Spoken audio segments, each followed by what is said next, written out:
a third violation since I've been on the board. And it was my understanding, the last time that happened was 2002, so it's been a long time. So is someone here from the Mini Mart? Yes, Oh, Attorney good. Tom Grimmer. Okay, this is being televised, so you need to speak into the mic. Okay. That's all. So yeah, have a seat, just introduce yourselves, and we can get started. Thank you. I'm Attorney Tom Grimmer, and I'm here on behalf of the Yarmouth Mini Mart on its third violation of tobacco. Welcome. Okay, thank you for coming in. So perhaps before we get started, Bruce, just give a rundown of the three violations. These are three violations within a 2-year period of time. From my understanding, it's three violations within 1 year. Yep. So, Yes. what can you fill in? Oh, great. Good. For the general background, the first violation was August 9th, 2018, a flavored violation that was conducted by the health department that noticed the flavored violation. The second violation was March 7th, 2019, was a county inspection, county tobacco compliance, self-service and display. And then the third one was third violation was July 30th of 2019 of this year, of a sale to a minor under the age of 21. You have before you in your packet the letter of violation of all three violations were included for your information. That was written along with an explanation from, well, you have the also the inspections from the county that, what they found. The age of the compliance person was an age 20-year-old male that did the compliance check. You have a statement from the Cape Cod Regional Tobacco Control Program, Bob Collette, who oversees the compliance checks and oversaw that compliance also.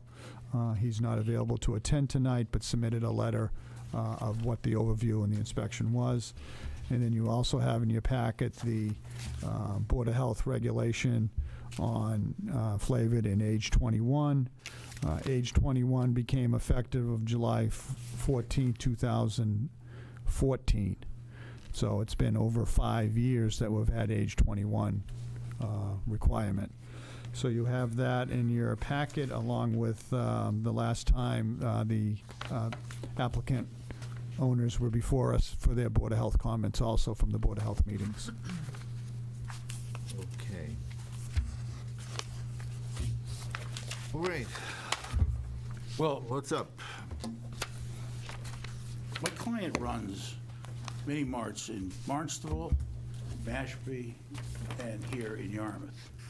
And the first violation was what Barnstable's going through right now.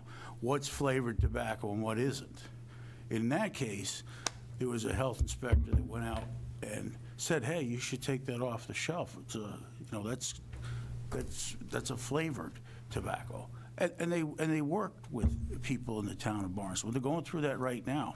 Okay. This was merely something that he didn't object to at the time because it was a small $300 fee, and he didn't look at this. And back Let in me interrupt for 1 second. Are we speaking about a store in Barnstable? no, or- we're talking about the store here in Yarmouth. Right, good, I'm okay. just saying he's got 3 stores. Yes. And he's got no violations on those stores. Okay. So, and I would like the board to take that into account when making this determination, because this third termination is a very serious termination, and it would also put him into financial position where he's got almost 50% of his proceeds comes from the sale of tobacco.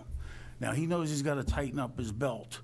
He knows that. But to penalize him in such a way to take his livelihood away from that store and cause people to be unemployed in that store is a very harsh decision. And that's why I came here today, because he asked me to come before the board to speak on his behalf. The first violation, he felt that he should have gotten a warning or something because the actual tobacco was something like, Broke some roofs, like, we didn't know that time was a flavor. so that he, Nobody let us know from the health department here So- when they come with the fuss. That's not like under the age we sell. so that was the first Second, violation. let's just look at that one Okay. first. Okay, so that's on August 9, 2018, and it was the first offense for flavored tobacco. Yeah. I'm just reading the letter that the health department sent to you. And it looks like that was a flavored tobacco that was on The list. the Massachusetts Association of Health Boards list You of ju- flavored. Yeah, I'm a product. town of, I am just started like a band of flavored tobacco, and we took it out, everything, just like a backwoods sweet. We thought that's also flavored tobacco, but we can't sell that, as of town of Yarmouth health inspector told us. So we didn't know until somebody came to our store from the here, health department, and hey, this is a flavored tobacco. They came 3-4 times before that period. It was sitting that same spot, only one can. We didn't even, that's not a big seller. We didn't know that, we're innocent. That was time, we didn't know what's flavor, what not flavor. But that's in 2018. That's what I'm Okay, saying. yeah. That time when you started, I think it's when you started flavor band. And I did not take that serious. I paid the penalty. I didn't have a time. I said, I let it go. Now, this gonna hurt my everything, like a third term. So Back- second, Excuse me, back then, the manager said that she had the checklist to be referenced. we, She was handling the placement of the products on the shelf. She has the list for flavored tobacco. we don't have anything list of tobacco, to be honest with you. I'm talking If- about back in 2018, that's what your manager told us Yeah, about that offense. she's not anymore working over there. We fire her, you know what I mean? So I'm trying to do the best I can to make it works good, but it's gonna hurt the business. The second offense, he did appear and contested it. It was an issue. On which one? No, the second offense. We're on moving the- on to that one. Yeah, I think this Excuse me was. one second, are you done with the first one? Or just, you're okay with that? Okay. Okay. To move on to the Yeah, second let's, one. That was a situation back in March. And that was a result of a shipment coming in and the clerk putting the price on the boxes. It wasn't a matter of displaying this tobacco, but it was a matter of putting the tobacco where he could work the best and put the price tags on and still work the cash register in the front desk. Once again, he's taking this very seriously. We understand all of this, but once again, the last violation is the one that I told him, this is not one that's going to be accepted. This is just, you've got to card people. You've got to do it. No matter how they look, you've got to card them. So we're just asking that you have a broad discretion here of what you would do with my client's business. And we're just here saying at this point, the first two violations were not all that, I don't want to say that they were gross violations. That there was the one with the flavored tobacco. There's flavored tobacco that I don't think you can tell is flavored tobacco. And this Brook Drops is, I wouldn't even consider that a flavored tobacco. I'm not an expert on what's flavored tobacco. It's not less. But he did have an employee trying to check that. But he says that employee did not check it and is no longer in his service. And I do want to stress that he has businesses. He put a business together in the village. I was instrumental with helping him that in Marston's Mills back in 2007.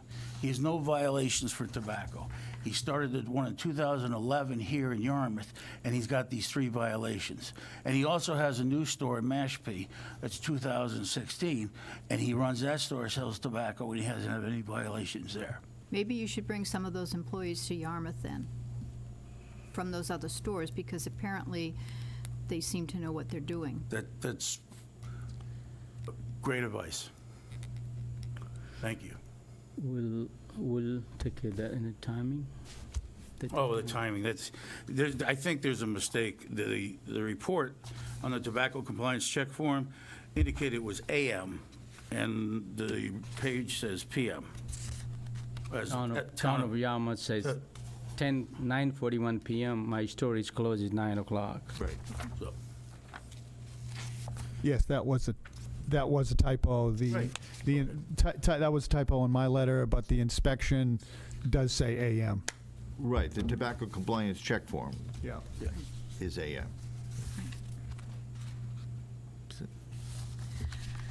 so we're here to throw the mercy of this board, this health board, to allow him to continue selling tobacco in Yarmouth and not penalize him, because he's not able to get that 45 to 50%. He probably is going to have to close the doors in Yarmouth. What happened in this particular case? What was the employee? Is the employee still there? No, I fire. Gonna have all change now. I never have any issue with the other 2 places. That's, to be honest with you, the first offense. I should get like a warning letter. I didn't get a warning letter. This should not be 3rd offense. We don't do Everybody warning made a letters. mistake, human error, We don't everybody, do like that. you guys made a mistake, 9:41 p.m. and 9, no, I mean, I'm I sorry. wouldn't go there. We're not going to go there. The inspection form is correct, I assuming you were understand, open that's at we're human, you know 9:41 what I mean? We're a.m. not trying to sell it for like, that was like, our side also we're trying to look every flavor out, but that was a first offense, was supposed to be warning, I was expecting, but I got a ticket. Just drop that. Okay. Okay, drop it.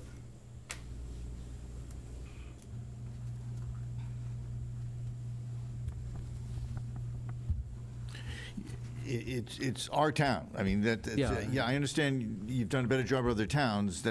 We follow so the something's town very rules. different here. Yeah. That's all. I mean, it's my reaction to it. Something's different here. Yeah.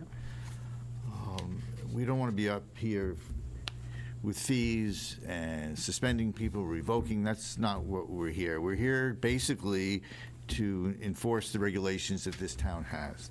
That's our responsibility. We're trying to our That's our best, you know what I mean? responsibility. We're trying. And basically, we don't see too many 3rd offenses, very few. The last one was maybe before you came in, I don't know, it was 2002. I had never seen Yeah, one. I right. wasn't on the board then. So that's 17 years ago. We have a lot of 2 offenses violations, and then the slate is cleared after 2 years. That if you don't have any, it cleared, then you start over again. This one, we've had 3 violations and basically within a year. Right. Do you have a cash register that you have to enter age, that you verified age before you sell? Some stores have that. I Okay. have to take, I just bought a new register, actually. I have to look into it. I didn't think that way, but we have been catching a lot of fake ID. People bring a fake ID. Do you have an ID machine that scans IDs? Or are you just I bought looking them in at the them? one places, but I'm going to buy them here too. It costs $5,000 for the ID machine, but I call the cops, they don't respond to anything. It says, just keep it. We'll send to somebody.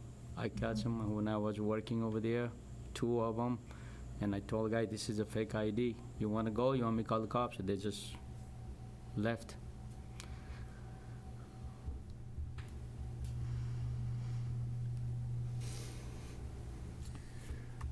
Okay. Any other questions people have? So, need to make a decision. So, what do people want to do? No? It's a big deal. It's a lot of money. So, What are our choices? It's Board of Health regulation, that's a violation. right, if you can follow the regulations, it clearly states what it is, but fee and suspension. The board has taken that stance in the past. Right. I mean, if you thought it was an egregious problem there, you could revoke a license. I don't think along those lines. No. You know, that's not what was happening there. It's just my opinion, but.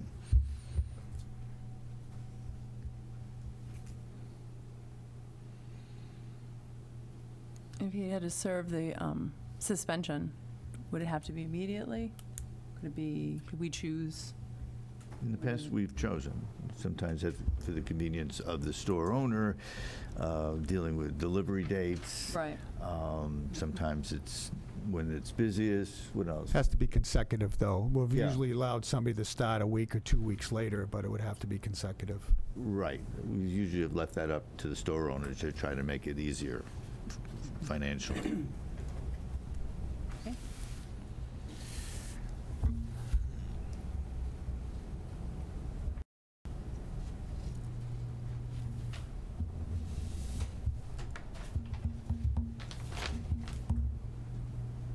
I'll remind everyone again, you can make a motion. Someone's got to make a motion. Doesn't mean you have to vote for it. You can word it any way you want to. You can that you want to suspend, you don't want to suspend, you want to change a fee. You can make any motion you want. Doesn't mean you agree with the motion you're making. It's just to move along here. All right, I will then. I move that Yarmouth Mini Mart at 845 Route 28, Unit 5 in South Yarmouth had a third violation, selling, a minor was able to purchase tobacco in your store during a Cape Cod Regional Tobacco Control Compliance check in the morning of July 30th at 9:41 a.m., and tobacco sales permit shall be suspended for 30 consecutive business days as required by the Board of Health Tobacco Control Regulations, Section R. We need a second. Once again, doesn't mean you agree with it. It's just to get it out for any discussion. Does anyone second the motion so we can discuss it at least? Second. Okay, so discussion, what do you want to do here? There's also a fine that goes with that. Right. Oh, and he's hereby ordered to pay a fine of $500 for the third offense. So, talk about it now. I would be okay with starting the 30-day suspension after Labor Day. I was thinking that, yeah. Okay. Maybe make it a little bit easier. What else? Anybody have anything else about it? Is it possible to do it even, could we do it later? Could it be within a certain amount of time, like January? No. We No, can't go that's that next far. year. Okay. Yeah, I think that's my opinion. Your idea of Labor Day is population is up. Yeah, business is up, so it drops off. That may be helpful if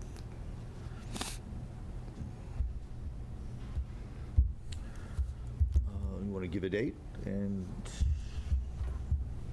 there's an addendum. You want to do that? I would like to amend the motion to say that the 30-day suspension will begin the day after Labor Day and run for 30 consecutive days. Okay. It's sort of one way of getting this done without having to vote twice, so, okay. Okay, so let's see what the vote is. Okay. Just raise your hand if you're voting yes for the motion, and just say aye. Aye. Okay, that's 3. Those against? Nay. Nay? I didn't catch. Catch it. Not comfortable with this at all. So you're not voting for or against? Not voting for. So you're voting no on it? Yeah, okay. I just wanted to see which way.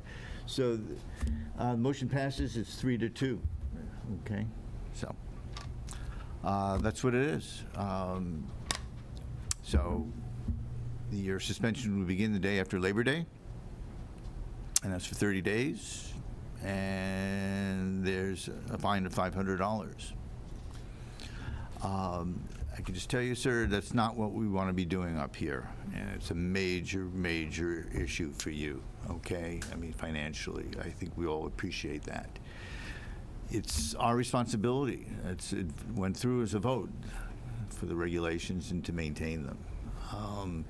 And whatever you're doing in the other stores, you need to do it here. This happened in 1 year. So you're at risk. If you find yourself back here again, your license could be revoked, and there's a cap on the number of licenses in the town of Yarmouth. You would not be able to get it back, nor would anyone else. And the competitors, there would, basically, that license would not be available to anyone if it's ever revoked from a store. Okay. Thank you. So, one more request for Sure. you. So, I have to start after Labor Day for 30 days? Yes. Can you do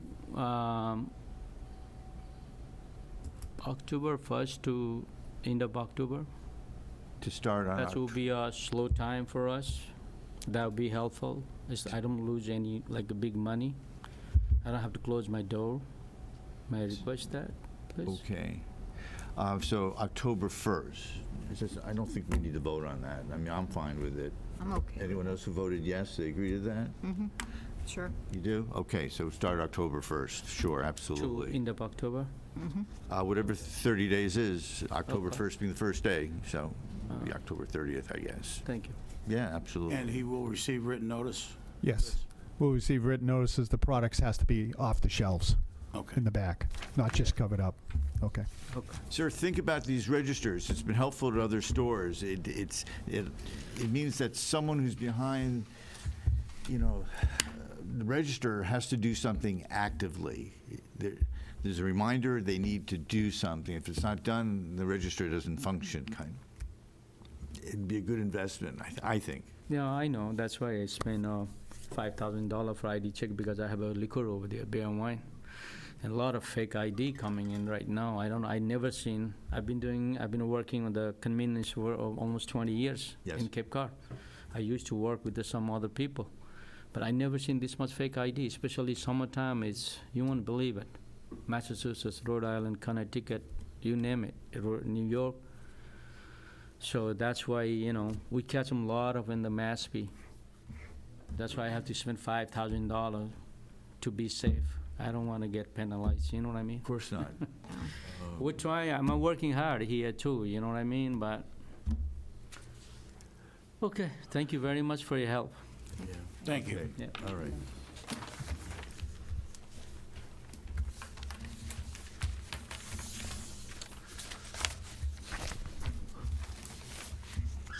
Okay, thank you for making, Do I pay you right now, or I can mail a check to You can mail a check. End of the week's fine. okay, thanks for making the motion. Everyone, remember, we got to have motions made, okay? So, appreciate Deborah, thanks. All right. All right, the third item, looks like we're starting here already, is the wastewater committee presentation. Mr. Murphy, anything you want to say before these people get started? Well, this will be the first full-time presentation to the board. We do have Charlie that serves on the committee that helps out, so he's probably heard most of this. He could probably give it in his sleep, possibly. But it's the update on wastewater that you've heard the needs from the town. It's been several presentations through the town, so this is their presentation to the board. There'll be one also. They'll be talking to the planning board, and they're keeping this out in the community. I think what I put on your agenda as part of this presentation to keep in the back of your mind is, and they'll go over it. How we got here. What can we do, and what steps we're going to go forward with. And I guess we can have that. Then after that, I included in the packet a regulation from Howard, their wastewater commission over there, and Board of Health came up with some regulations on controlling development and sewer hookups that can be discussed towards the end. So it's a general overview presentation, questions, answers. We have Richie here from the wastewater committee and our town consultant. So just as a reminder, it's coming in front of us. Basically, our concern is the environment, quality of the water we drink, what we oversee septic systems, and that's why we have a lot of responsibility in this matter. So just introduce yourselves, and this should be interesting. Thanks for coming in. My name is Rich Bienvenu. I'm actually, as of today, the acting assistant town administrator, and I'm heading up the town's wastewater effort as far as coordinating things. I'm not the technical expertise, and that's Dave Young. He's from CDM Smith, is the town's engineering consultant on this matter. And then behind me here is Kurt Sears. He's the chairman of the Water Resource Advisory Committee. The committee's been working hard since last November or December, meeting at least monthly on getting up to speed as to all the work that's been done over the years on our wastewater planning. And so on last July, you may have seen, on July 30th, we did an update to the Board of Selectmen, and this is what I just gave to Bruce if you hadn't seen it already, as to the status of that planning effort. And I was going to run through that real quick, and then we'll get to your questions. We'll throw in there, we have done some public outreach sessions. The largest to date was over at the Cultural Center on June 24th. We had 100 or so people attend to hear a very similar presentation. And then tomorrow night at the Cape and Islands Realtors Association over on Mid-Tech Drive, we have a very similar presentation as to the June presentation. And this is all an effort to get the information out to the public. We're going out to each, not every single town committee, but all the relevant or pertinent town committees, Board of Health, Planning Board, et cetera, to get the information out there, all coming towards a vote at some point in the future as to what the town would like to do with wastewater efforts. So as you know, and I know we're televised, so I'll try to speak into this. Through the Mass Estuaries Project many years ago, there was a determined amount of nitrogen in our various watersheds. And I'm summarizing here to kind of cut to the chase. The bottom line is the three affected watersheds in nitrogen-sensitive areas were the Bass River, Lewis Bay, and Parkers River watersheds. And these percentages here represent the amount of nitrogen that needed to be removed in each of those watersheds. So Bass River is at 60%, just about. Lewis Bay is at 80%. And Parkers River is at 96% nitrogen removal requirements. And so the Water Resource Advisory Committee has looked at a lot of work that's been done over the years. The latest effort prior to this was back in 2016, and Bruce was involved in that. And we looked at a lot of different alternatives how we could approach this, whether we could use innovative alternative systems, whether we could use natural methods, whether we could use neighborhood-type on-site treatment plants. And the conclusion of the committee is the same conclusion we reached a few years ago, which is that centralized treatment is the most cost-effective and most effective way to remove the amount of nitrogen that we need to remove from our watersheds. So to achieve that,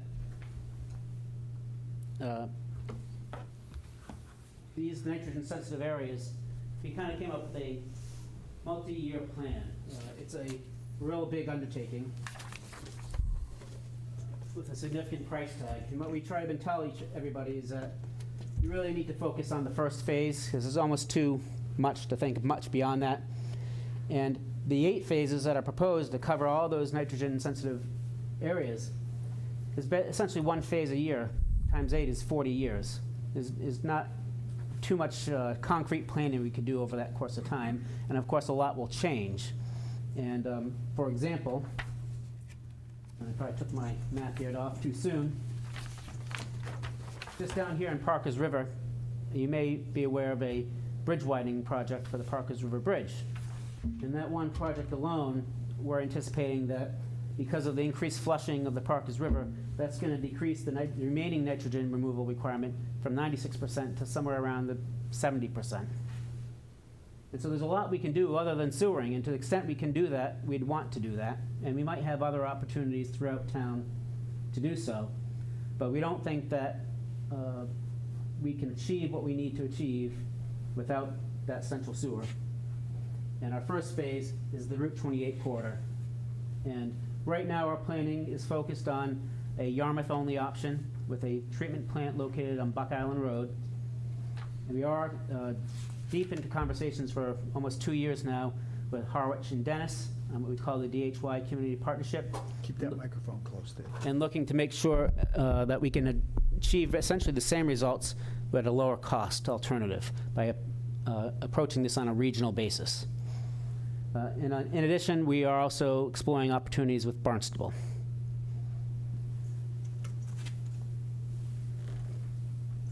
So as I said, the current plan is about an 8-phase, or is an 8-phase plan, focusing on Phase 1, because Phase 1 establishes the ability to complete almost every other phase. Every other phase builds off of Phase 1. It's the main sewer line that would either connect to Buck Island Road or to Dennis at a potential regional plant in Dennis, or to share some of our wastewater with the plant in Barnstable. So we start with Route 28, and the subsequent phases build off of that. And I'd also say, well, we get a lot of questions about the different phases and where people are in the various phases. And I always come back to just focus on Phase 1. A lot of this changes over time, and so we always use the term adaptive management. We have got to have the ability to change up our plans as we implement a phase and start treating our nitrogen issue. We got to monitor and see what happens. And if we have the opportunity to do things like widening the Parkers Road Bridge and monitoring the impact of the widened bike trail bridge on Bass River, and those have impacts, we can change what we need to do in the future. And so what we see here today is just a concept, it's just a plan. It might not be what we actually do.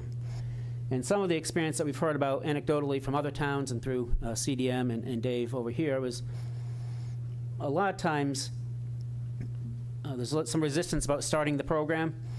And you look at the experience in Provincetown, for example. Once the sewer system was available and people realized what it provided them, there was an outcry to get it provided. You know, they might have hooked up at first, but then soon thereafter they wanted to hook up, and they're regretfully revisited their hopscotch approach to connections.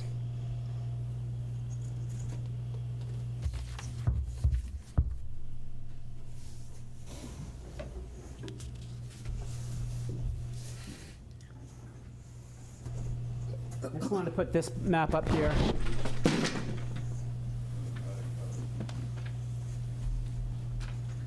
Pretty flimsy. It's a weighty issue.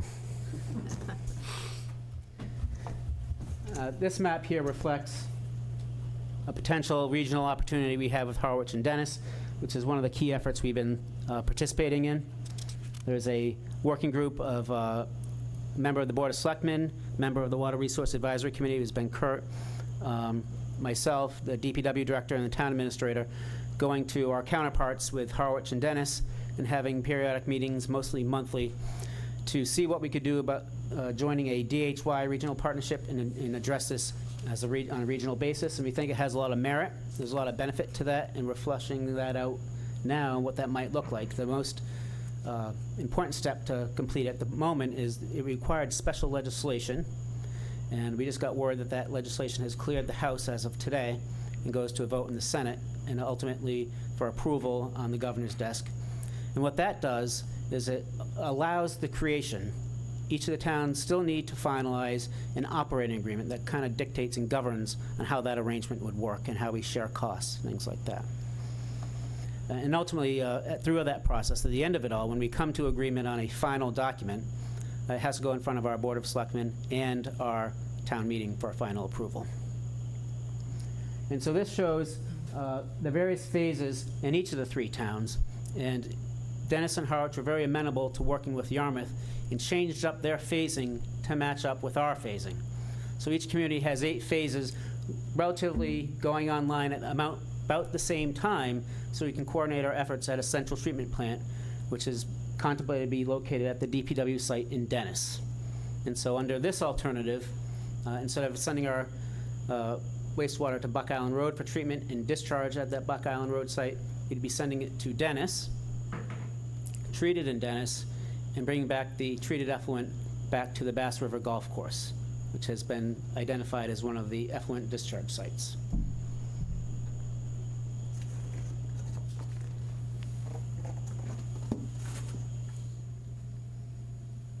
That's it from maps. Oh. There was one more.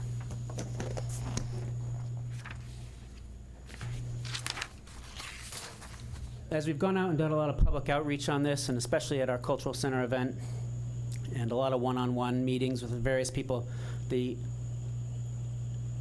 by and large, most people understand the issue and the problem, and they want to be proactive in resolving it. But a lot of times it comes down to price. What's it going to cost us? And so one of the things we did as a Water Resource Advisory Committee is we worked with the Donahue Institute through UMass Boston and had an economic development study completed. And that indicated that there's over $100 million of pent-up demand in Yarmouth alone that's kind of locked up pending a resolution to wastewater issues.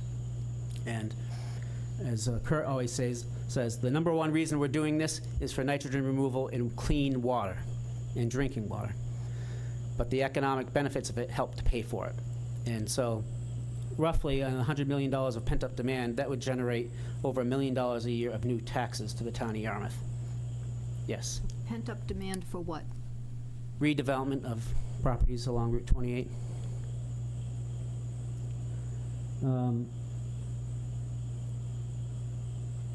In addition, it would also allow for revitalization of some blighted properties.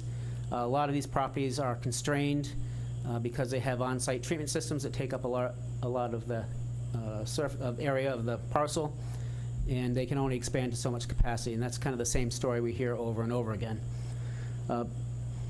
So there's an economic development benefit that we hope will help pay for it. We're developing a cost recovery plan that I'll mention to you briefly. But in addition to how we pay for it, we're also looking at how we can save costs, and the regional approach is one way we're looking at it. But the other way, and the other reason why we kind of would like to do this now, other than the underlying water quality issues, is there's all kinds of roadwork projects from Harwich all the way to Dennis to Yarmouth and into Barnstable along Route 28.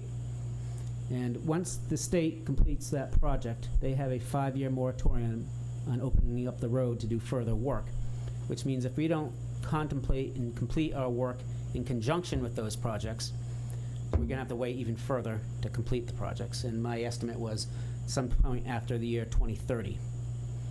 Right now, our planning efforts are focused on having construction begin in sometime in the 2022 or no later than 2023 timeframe. And if we did, we could do our work in conjunction with the state highway projects, not only getting in front of that moratorium, but also saving costs, because we'd just be paying incremental costs for getting the pipe in the ground, and the state covers the paving and other costs associated with the project. So there's some significant savings by doing that in conjunction with the state work. With that, I guess I'll just leave it. I'm sure you have plenty of questions, and so we can get into a lot of the rest of this through that. In this handout, if you're interested, I'll speak to it, but there is a cost recovery plan, and I do need to update the plan for the latest information. So we'll be doing that, but I'm presuming that might not be your first overriding concern, being the Board of Health, so I'll take any questions you might have. Yes? How did you account for sea level rise in these plans? I'll leave that one to Dave. Good question. Sea level rise is obviously a topic of concern today. It really impacts two things. One, the type of sewer system you select, and two, the location of any pumping stations that have to be located within that sewer collection system. So we would look to locate either the pumping stations outside of flood areas that are identified today, and we always typically add about 2 feet above what the current flood zones are. Or two, if it has to be located in that area, we use watertight hatches and other things, or raise it above that area. The first item is what type of sewer. Your sewer system is actually right now what we refer to as a hybrid system. And what we mean by that is the phase one that Rich was showing you is mainly a gravity system, because it's really the spine of the system, so to speak. So having larger gravity pipes allow you to take larger flow swings, peak flows, and this and that. But a lot of the areas particularly to the south of Route 28, that are in high groundwater and relatively flat. We've recommended that the town look at either a pressure sewer or a vacuum sewer, which is watertight, which would again help with sea level rise or large storm events, hurricanes, those types of things, because you don't get groundwater leaking in, or you minimize any type of flow that could leak in through the surface.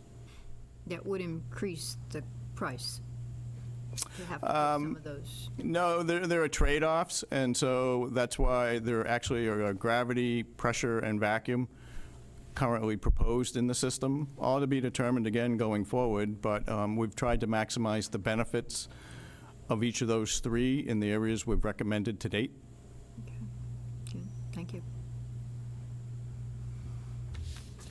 The public's been hearing about wastewater planning for years.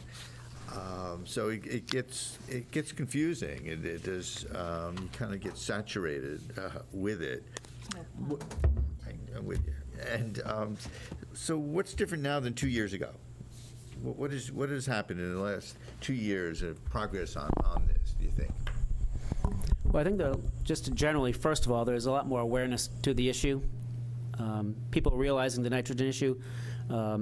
You'll have noticed, I'm sure, in the last couple months on Cape Cod, there's been a lot of algae blooms and pond closures, and all of them, because I don't want to overburden our social media account on the town of Yarmouth, but I posted an example of a photo from an algae bloom in Harwich to our Yarmouth Facebook account, right, of all the green algae that was kind of coming up on the, what was the pond again? Allen's Harbor, I think it was. And you're thinking of Scargo, okay, Lake and Dennis? No, it's not. It's a pond in Harwich, and it escapes me at the moment. But in any event, people are reacting to it, and they're realizing that this issue isn't going away. Hinckley's Pond. And it's only getting worse. And working with Carl Von Hohn, the Natural Resources Director, he sees the impacts. Some of the outreach we've done, we've been talking with shell fishermen, and they're seeing the impacts, and give the anecdotes of how many years ago you used to be able to go out and get their quotas of shellfish in an hour or two, and now you can't do it all day. And people are realizing how competitive a tourism environment we are in, and that clean water and clean environment is what we've got to offer. And if we don't have that, we don't have much. And so clean water, whether it's in your ponds, estuaries, rivers, bays, or clean drinking water. Out of our 24 wells, we also have 2 wells that have nitrogen impacts on them and are shut down. So people are realizing this is becoming a big issue, and it's not going away. And one of the things I'm finalizing for an update at some point in the near future is, what does it cost the town to have delayed all these years? We had a vote in 2011 that was to not to go forward with sewers, largely because of the cost. There wasn't an appetite back in 2016 when this was on the table again. We just kind of did what we had to do as far as a update of our CWMP. And here we are with an opportunity to do something because we have some regional partners that could help us reduce costs. We have some opportunities for the state DOT to minimize costs and avoid a moratorium and a further delay. So it seems like things are kind of coming together, and now is the time to do something. But I want to identify, what has that time delay cost us in inflation? The other thing that's changed in the last couple of years is we now have some new funding mechanisms that help us to pay for this. We have a Cape and Islands Water Protection Trust that we're hoping we can contribute to our costs and cost recovery on the plan. We have a new short-term rental tax that the town can take benefit of, and we are contemplating applying largely to wastewater debt service. And we have what's called a water infrastructure investment fund, which is similar to a CPA surcharge that we'll be talking about with the selectmen and the CPC about repurposing some of the current 3% surcharge we have for a CPA and taking perhaps half of that or a piece of that and repurposing it and dedicating it to wastewater financing. And so in the handout I gave you is our plan that shows that we can fund it based on the cost structure we have. I do have to mention to you, though, that the latest updated information, because of even further inflation that we're now recognizing, has made that $112 million first phase cost even higher. so I have to adjust accordingly. So that is, as of Friday afternoon, a little bit outdated, so I have to update that. But all the stars seem to be aligned for the awareness and the opportunity and the ability to finance this as of now. And the one thing I keep telling people is new funding, there are not enough new funding sources coming on board to offset the cost of ongoing inflation. You know, much of your department, Bruce, is on septic systems. A lot of effort, and a lot of ours is also addressing issues of septic plans. And maybe you could just tell us a little bit what we should be aware of over the course of the next couple of years. Are people putting septic systems in, the decisions they need to make or we would need to make, what the homeowners should be thinking about, the timing of the system going in, where they live, and spending money on their properties with septic systems to meet Title V requirements. That's sort of a complex question, but you could take it somewhere. Just what do we need to know, this board? Well, maybe I'll start it off, and Dave can close up my answer here. But part of the elements I think people need to consider is that these Title V systems are not without cost themselves. They need to be maintained, and ultimately they need to be replaced. And there's a significant cost to the homeowner on that. So we're hoping that people will realize that a connection to a sewer system, the average residential cost of around $7,000, alleviates them of that burden to some extent. They won't have to maintain and operate and replace their own Title V septic systems because they'll be connected to the townwide or regional sewer system. When we looked at the septic systems, and Dave will correct me if I'm wrong, but the nitrogen removal amount on those septic systems is in the area of 15% at the top end of what we're looking for. And we're looking for 96% in the Parkers River watershed. We're just not going to get there. And even with an IA system, that removal percentage of nitrogen from an IA system is upwards of maybe max of 45–50%.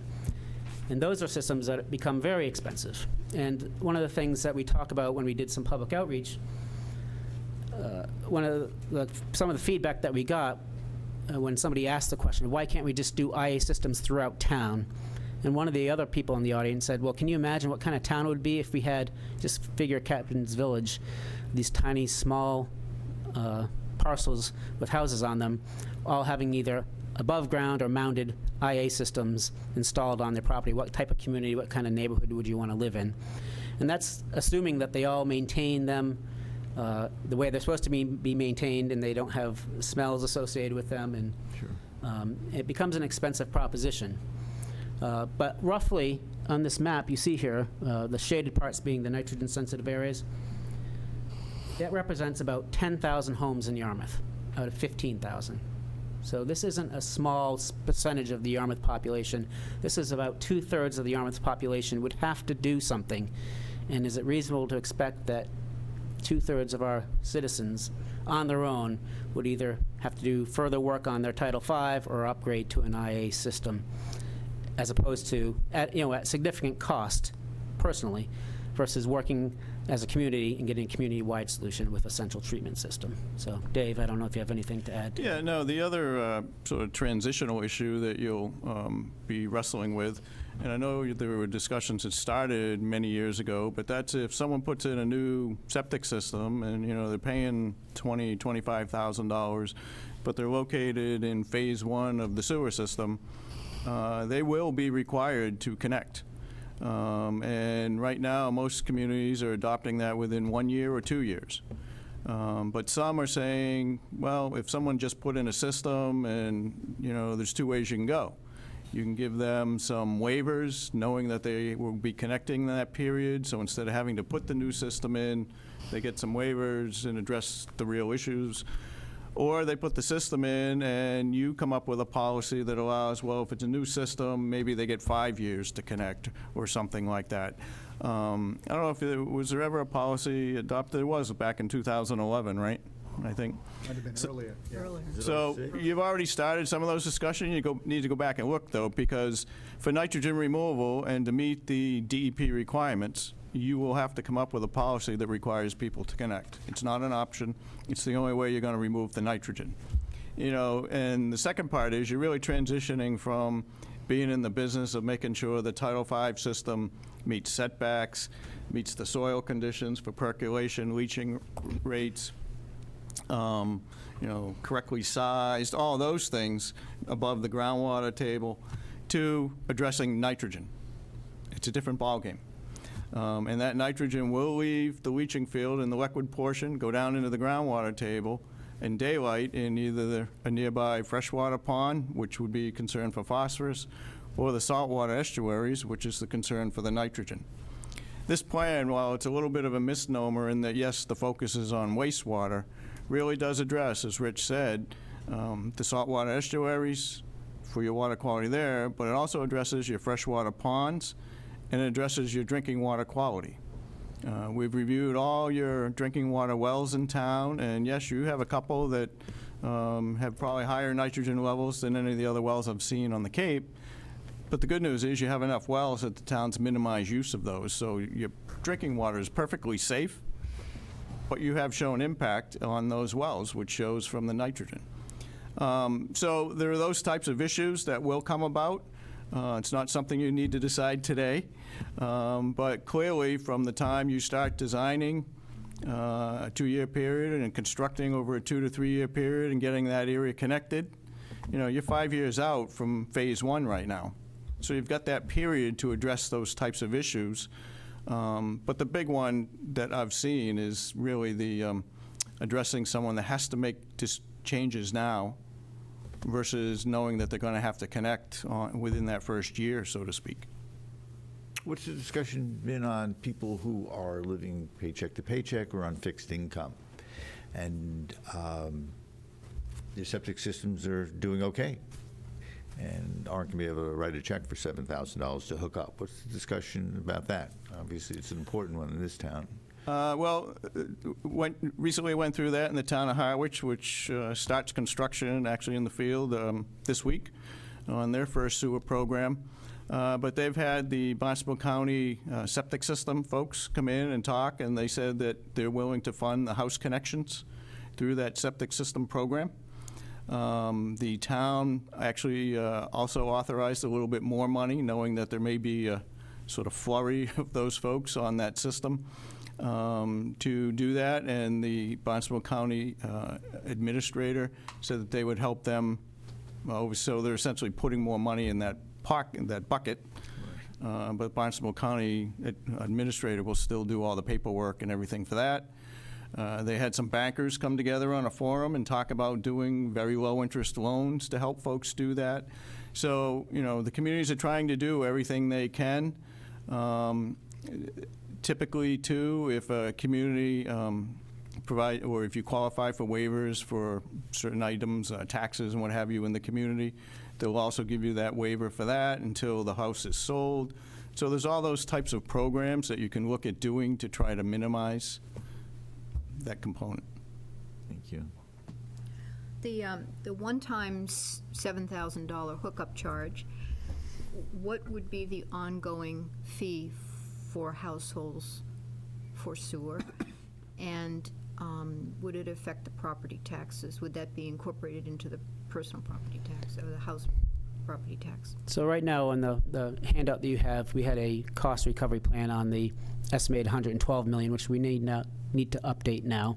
But just speaking to that, since that's what we've got in front of you, we had a cost recovery plan that would pay for the debt service associated with the capital costs without hitting the property tax, and without impacting general property tax rate of the residents.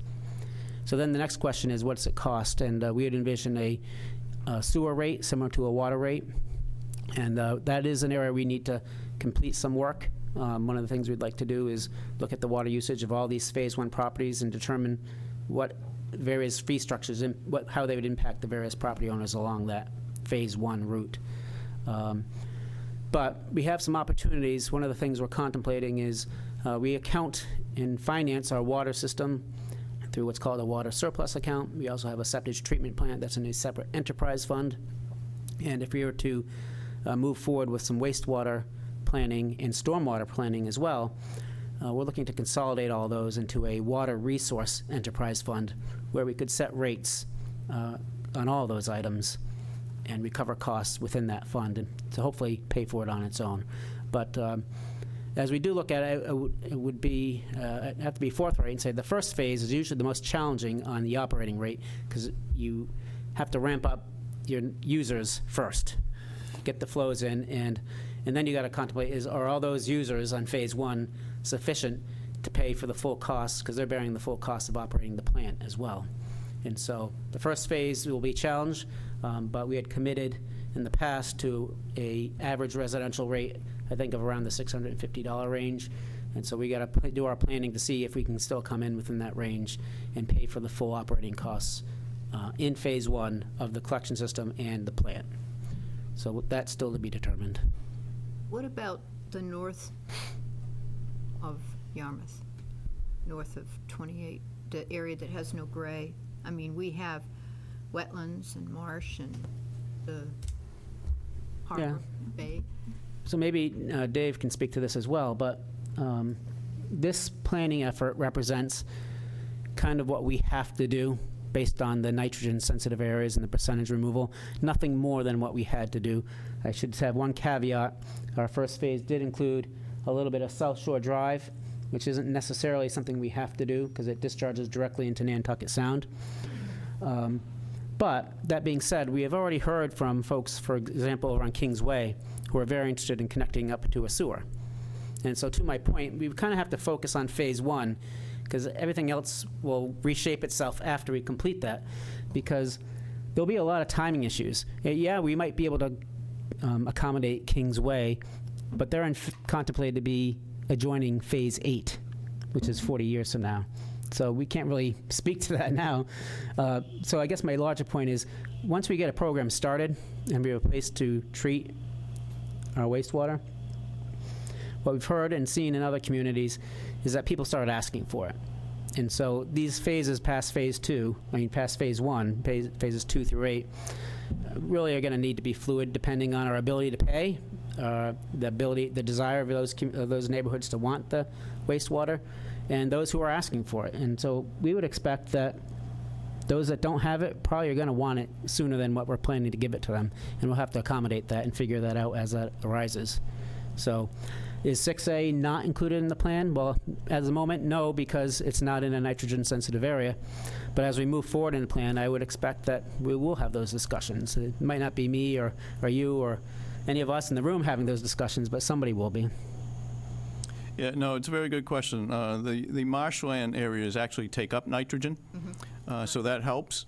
But most of that area in the white that you were referring to flows to the north, to the bay side, which has much greater flushing than to the south in the Nantucket Sound side.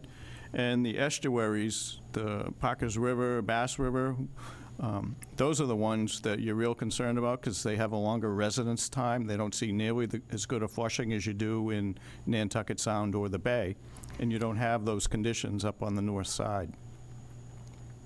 So The way the sewer service areas were selected, the main reason was we picked the highest density areas closest to the area needing nitrogen removal to make it most cost effective and minimize the sewer service area. So you may be a mile up in a watershed versus right next to the water. You're both contributing the same amount of nitrogen, but the one in the higher density area is being shown in the sewer service area right now. You mentioned $100 million of business or investment and so on. That's going to increase volume of wastewater. How are you making Yeah, there's what's plans known as for a that? build-out analysis that was done, Okay. and that flow is what's in your wastewater projections. So what that build-out analysis means is if something could be built under your current zoning, then that was included in the wastewater flow calculation. Now, the town, the planning department has done an analysis, particularly after the economic study was done, and so they've looked at potentially increasing that by a little bit to account for additional development, particularly along your Route 28 area. But essentially, the build-out is based on your current zoning. If it could be built, doesn't say when, but if it could be built under that zoning, then that flow has been included in the calculations. Thank you.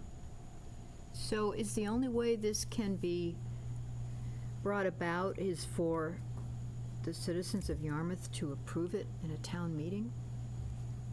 Approve the plan? Yeah, every project has a cost to it.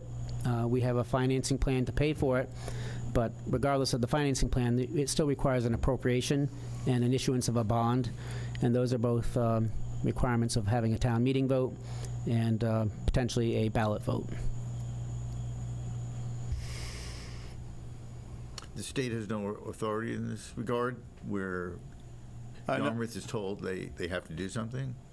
Well, the state is very actively working with you and monitoring what's being done. They actually report to the Environmental Protection Agency for this, which is monitoring what's being done. And as you've probably heard, there were other outside advocacy groups that are monitoring to make sure things are being done. You know, I guess further add on to your question earlier of what's happened in the last 2 years. As you may recall, the Cape Cod Commission took a 2-year period where they developed a 208 water quality plan update. 208 just refers to the section in the Clean Water Act, the Federal Clean Water Act. But each state is supposed to have a water management act that says how they're managing water quality.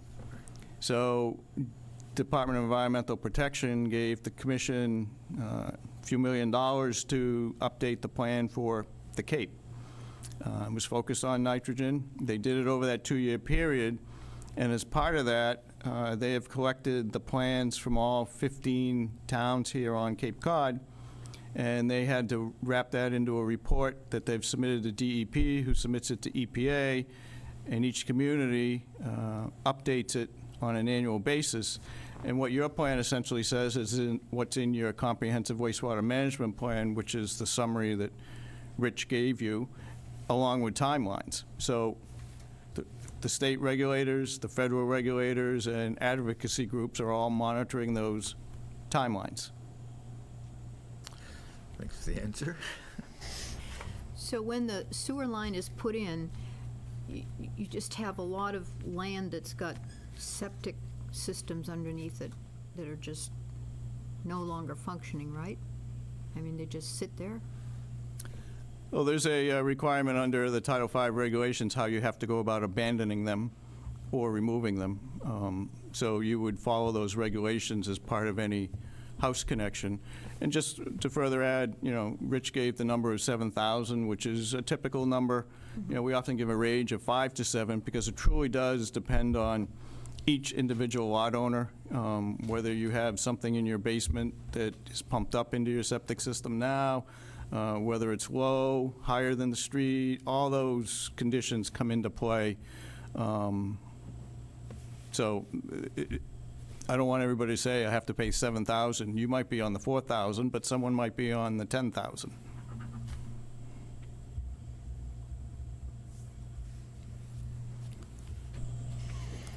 This is great, thank Yeah, you. really helpful. Really Thank you. helpful, yes. Couple general questions that I could see come up. Phase 1, the people that are paying for Phase 1, is that mainly the Phase 1 people? Did I hear that? No. Does everybody start paying? Does their costs go out, shared out over the whole community at that time? So the current plan for financing Phase 1, it's a summary of what you have in front of you from the Selectmen's presentation. And so you'll see, it's not the second and the last page here, this page here. And it walks through 4 basic elements of how it's paid for. And so I should reiterate, and this is to one of Dave's points, we're on this $112 million bond, we're hoping to achieve a 0% loan through the state SRF program. And so that is potentially one of the large benefits of joining a regional partnership. We think we have a much better chance of getting that loan under that such of an arrangement as opposed to going alone. But that's a big deal because on a 0% interest loan saves us upwards of $35 million on this debt service over the life of the bond over 30 years. So $112 million divided by 30 years without any interest is about $3.73 million per year. And so that's how we've got to look at it to finance it. And so we've come up with 4 general areas. And to Bruce, your point, about 30% of that cost is going to be generated through user revenues, phase 1 user revenues, either through a betterment or a surcharge on their operating rate. So in other words, if you had a, just using a round number, $1,000 bill for a sewer rate, we charge you $1,250. That $250 going towards the debt service. And so that's part of that 30% user-generated revenues. The Water Resource Advisory Committee is looking at using a 1.5% property tax surcharge for the Water Infrastructure and Investment Fund. And the concept that we've heard that we'll be talking to the Board of Selectmen about, along with the CPC, is that there's currently a 3% CPA surcharge, and that perhaps we could introduce the new 1.5% for the Water Infrastructure Fund, corresponding with a 1.5% decrease in the CPA. So we still have the same overall 3% surcharge to our residential taxpayers, so no increase there. Just a kind of a realignment of how we utilize that surcharge. And that generates about 28.5% of the funding. Dedicated local receipts, we've been looking hard for what we think we can do with what we've got within our budget.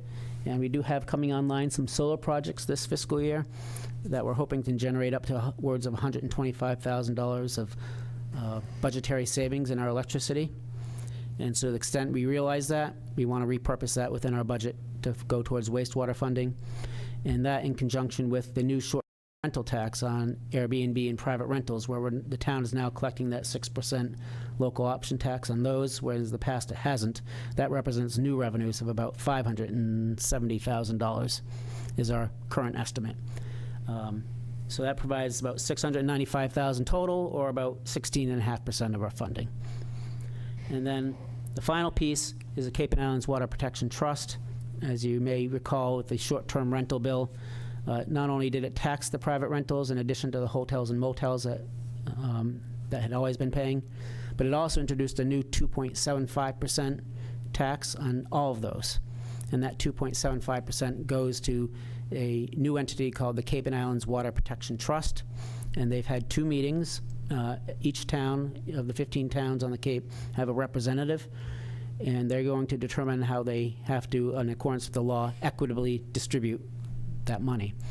And so there'll be a big discussion as to how that happens, and we're actively participating in that to make sure that we can get what we need to finance our plan.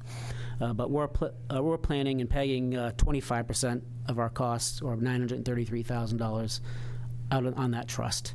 And that's a similar amount that other communities are using for planning purposes. So if you add all that together, we come out to be a little over $72,000 ahead of the game. As I mentioned earlier, as we've updated our costs for the most recent experience that we've seen in other communities who have actually done sewer construction projects are coming in with higher than anticipated costs. So we're calculating that inflation into our estimates so we don't get caught short. And so I'm going to have to update this. The $72,000 isn't going to cover that extra cost, but we're going to work and see how we can continue the goal of trying to finance this cost without hitting the general property tax rate. If we want to educate ourselves, what area of the state or even in the country is 10 years ahead of where we are now, to see an example of how things have progressed, where they're just starting on sewering, but maybe they started 5 years ago or something like that. It's something we can review for ourselves to see how things went someplace else. Well, similar ones, I'm hesitant to say similar because truly the Cape is unique in the fact that you're starting now, very few sewer systems on the Cape, and you're all facing the same hurdle. But the nitrogen issue down in Long Island Sound, so you're seeing areas of Connecticut who are facing the same issue. A lot of those communities are starting from scratch, so to speak. In the Chesapeake Bay, There's a little different in that they have 300 treatment plants that discharge into Chesapeake Bay, but they also have a lot of agricultural runoff. The similarity is it's nitrogen that's degrading the water quality of that saltwater estuary.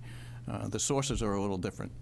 And because they have 300 treatment plants, they have a lot of users already online. So probably the most similar is Long Island Sound.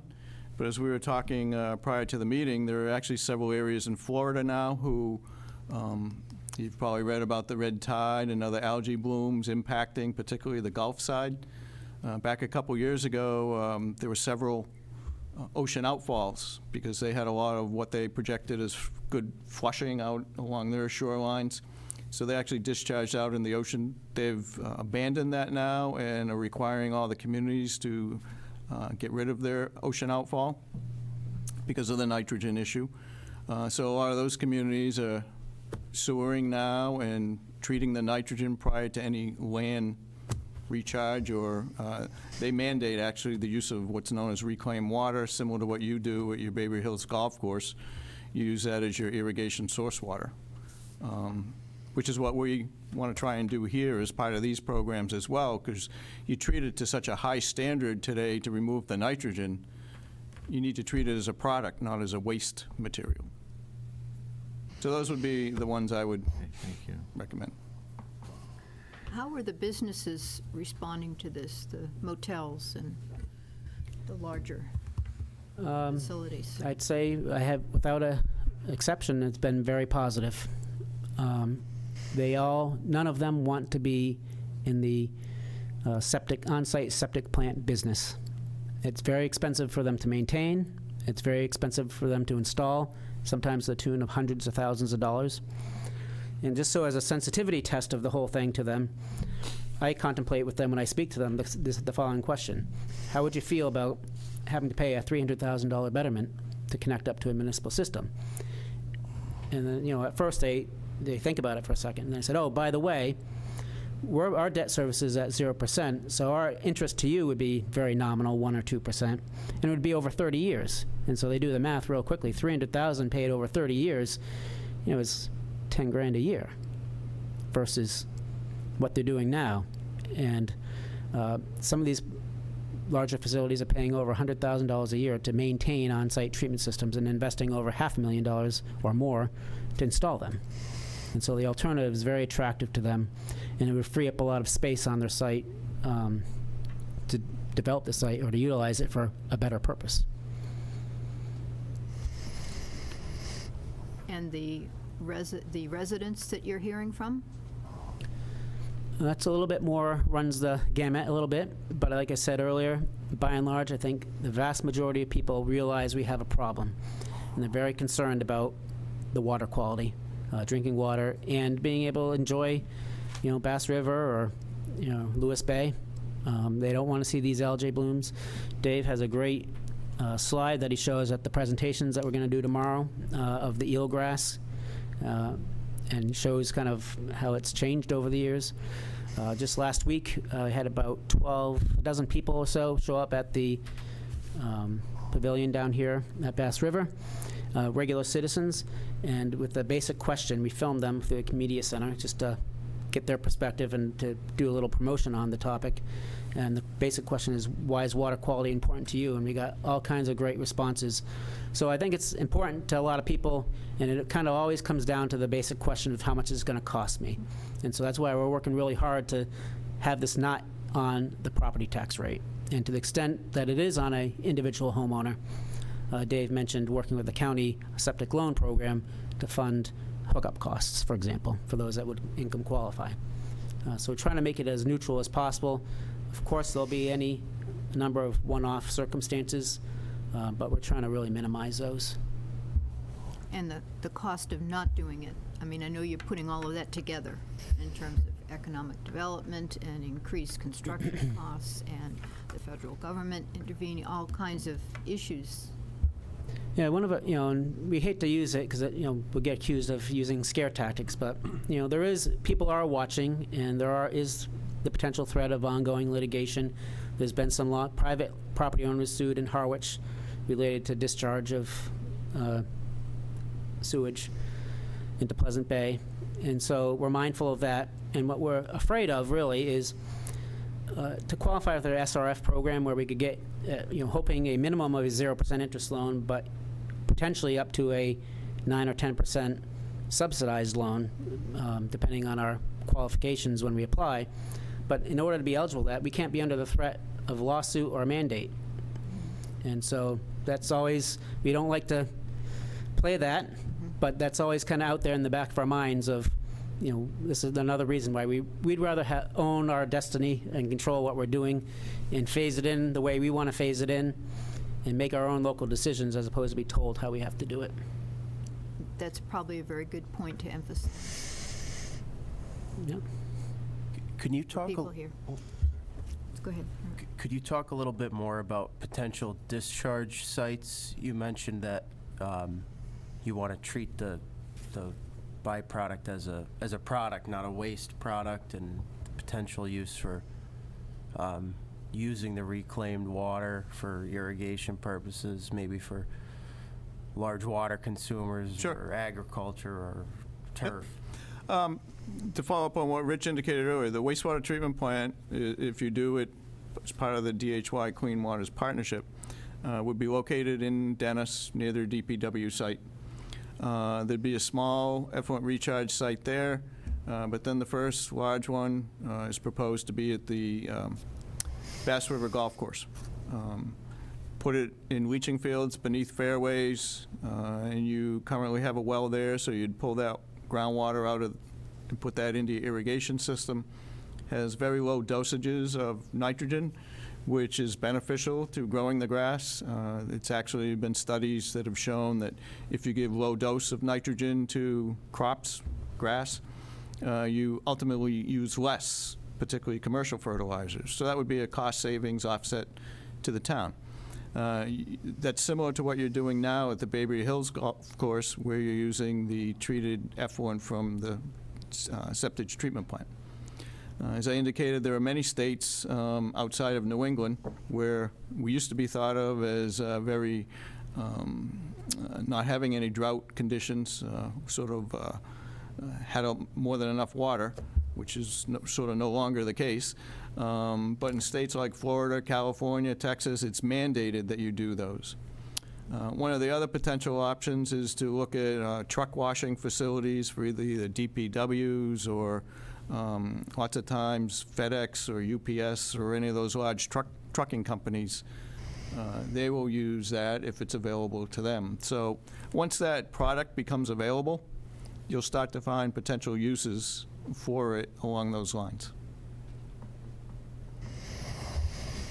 I should add that I mentioned the Bass River Golf Course. There are other recharge sites then located after that in Harwich and Dennis that would follow on. So all three communities would ultimately be receiving effluent recharge back.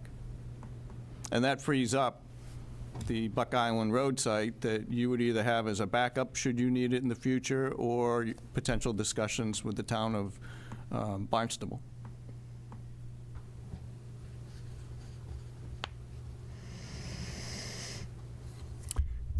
Just another question. I think it was important for the board to hear that the small homeowner residential systems, the IA systems that we see from time to time, that does not lower the nitrogen lower enough to be used for what we need, and it's something that I think I've stressed to the board over the years. That's not the way that the town would be going to solve our wastewater needs, because I know that comes to the board from time to time. Well, if I put in a nitrogen removal, does that help? No, it really doesn't, because one just is not going to lower it. Even if you put in most of the town, like they said it wouldn't, and that's been preferenced in some of their earlier reports too. So it's good to hear the board to hear that again, that what I've been mentioning over the years.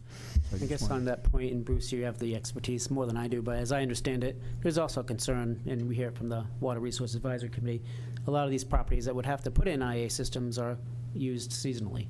And a lot of these systems work on, a reliable, consistent flow that just isn't going to be there on a year-round basis. In the gray areas, is that residentially built out? I mean, is there opportunity for more homes to be built I don't know the exact amount, but Yarmouth is largely built out, so not any large-scale development remains. What I wish I had, and actually it might be in this handout. No, it's not. But there's a great map, and if you go to our presentation tomorrow, you'll see it, and it's definitely on our website under our Water Resource Advisory page, showing the density of development in Yarmouth in 1950 compared to 1990. And you take one look at that map, and you understand why we have a problem. When you spoke about Phase 1, Bruce asked a question of, was it the people in Phase 1 are going to support Phase 1, or is it going to be the whole town that's going to support Phase 1? So that's why I refer to the chart. About 30% of the cost of Phase 1 is directly borne by the users. About 16.5% is borne by local receipts of the town, not on the tax rate. 28.5% is the Water Infrastructure Fund. And so one could argue, since it's a 1.5% surcharge on the tax rate, that everybody's contributing to that, which is true. But the other point to add to that is it's not an increase from what it's already paying, because it's matched with a corresponding decline in the CPA surcharge. And then finally, the Water Protection Trust is a non-town entity that would be getting money from. So the average business owner in Phase 1, roughly what's that going to cost them? That's what we've got to find out. That's kind of like the next step. We've been working on the cost recovery on the capital, and so now what I want to do is on each parcel have parcel-specific information as to their average water use over the last several years, and then we can start modeling what various sewer rates would look like and what that would mean to everybody. Okay. Now, another question I have is, you're talking $7,000 for a hookup for your average family. All right. Give or take $1,000 or so. Another $7,000 for removal of the old system. All right. A $650 annual charge for usage of the sewage system. You know, I'm having trouble computing that for your average homeowner. Well, Dave, and maybe perhaps Bruce, the cost of a removal of a septic, we're not talking about removing, are we? We're talking about filling them in? Again, it's up to the local homeowner, but my understanding, most of them, Title V requires you to pump it out and then to crush the bottom. Most people fill that in with this common fill, crushed stone or something, but they'll leave the system in place after that once you've made the tank so that it can't hold any liquids or solids. So it's up to the homeowner as to whether they incur a cost beyond that or not. That's the minimum requirements per Title V.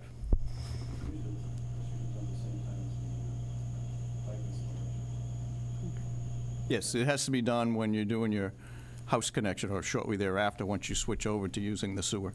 Okay, so you're still talking what I think is steep, but that's all right, that's just me. You know, Well, again, one of the programs we're trying small to... business over on White's Path, and I was talking to one of the business owners on 28 that'll be in Phase 1, and he told me his initial cost hooking up was going to be around $300,000. That doesn't compute with me at all.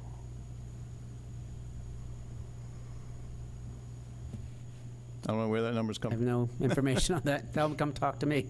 Be happy to talk to What them. I was told this afternoon. All right, well, he needs to come talk to me and then we see what we can do to work with him.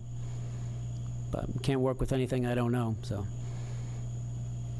Yeah, it will be interesting to see what the business costs. Like, some of the motels have multiple systems, Oh, I so understand, yeah. they might have 6 or 7 systems on a lodge, so they're going to have to fill those systems in. Yeah. But I think they're also going to have to change their plumbing around to get a main sewer line connected out, and that could be a lot of expensive plumbing work.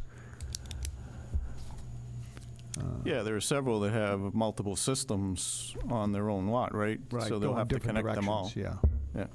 So they'd have to get a sewer line and a plan to get them all gravity. Some of them probably have to be pumped. So there will be a cost for that.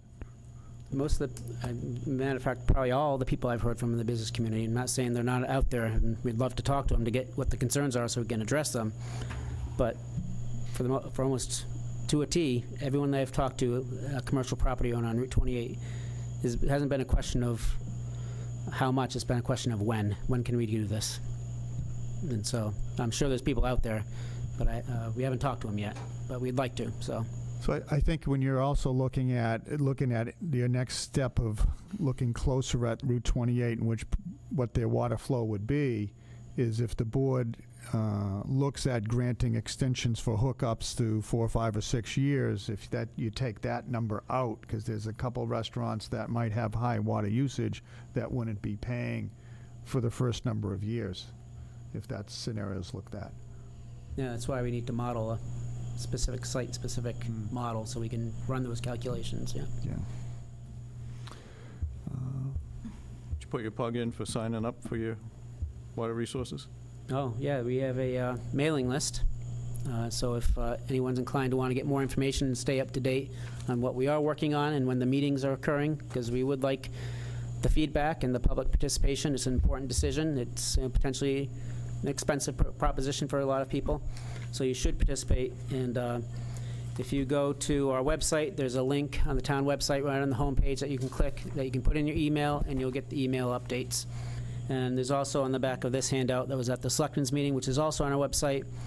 Using your smartphone, you can text to a number to 22828, and that'll sign you up automatically on the email list. Great. I just want to just make one last point on the economic development you see going forward with this. I would agree with, and the board's going to have to discuss that, because as I mentioned earlier, looking at that Howard regulation of prohibiting any future development or expansion of sewers isn't something that I would recommend to the board, and the board will have to look at that, because I think we need economic development. I have talked to our town planner that she agrees with that. So, I mean, I think that's real important to figure out where that economic development, how much of it would be allowed, whether that's allowing the motels to get extra bedrooms, allowing restaurants to have more seats, or people to add more bedrooms if they're in that area, because there's a lot of houses that only have 2 bedrooms. A lot of them have deed restrictions. There's almost 6,000 homes in town that only have 2 bedrooms. So I'm sure they would like to go to 3 bedrooms, especially as the planning board in the town's looking at in-law apartments, families moving back in and so forth. How does that figure in, and how do you allot that out? And I'm going to just show my one chart because I brought it here. As Bruce is to bring that up, but that is a good point that you're mentioning. One of the things I got to do a little bit of better job of is highlighting some of these benefits, because there's certainly a cost or an impact to residents in one form or fashion. And there's no disputing that. And in some people, it might be more significant than it is to others, or it might be a similar cost, but more impactful to someone of a lower income than someone of more means.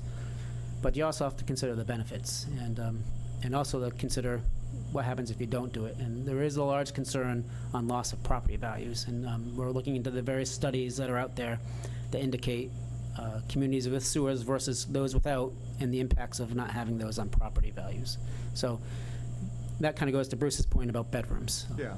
So you can just see the chart. We looked at this last time with Dave, and we're trying to figure out what the impact to the community would be, and if people wanted to add a bedroom.